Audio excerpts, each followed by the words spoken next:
Lui, il est officiellement candidat depuis ce matin. Je veux parler de Brice Lalonde, confirmé par le congrès de Génération Écologie, réuni aujourd'hui à Laval. Brice Lalonde est le 3e candidat écologiste à l'Élysée. Cette candidature a été approuvée au prix de la démission de près d'un tiers des délégués. Sur place, Jacques Deveau. Fallait-il un candidat Génération Écologie aux élections présidentielles?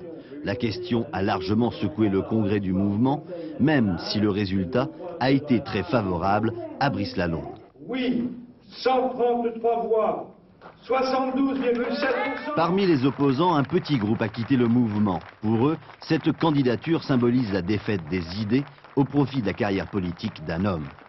Lalonde, maintenant, il est là avec ses petits groupies. Qu'est-ce qu'il va faire? Sa petite cuisine. L'intérêt pour le mouvement, c'est d'avoir l'argent des élections, c'est tout, quoi. C'est pas comme ça qu'on fait de la politique. Opposition également des nostalgiques de l'union avec les Verts. Pour eux, 2 candidats écologistes, c'est beaucoup.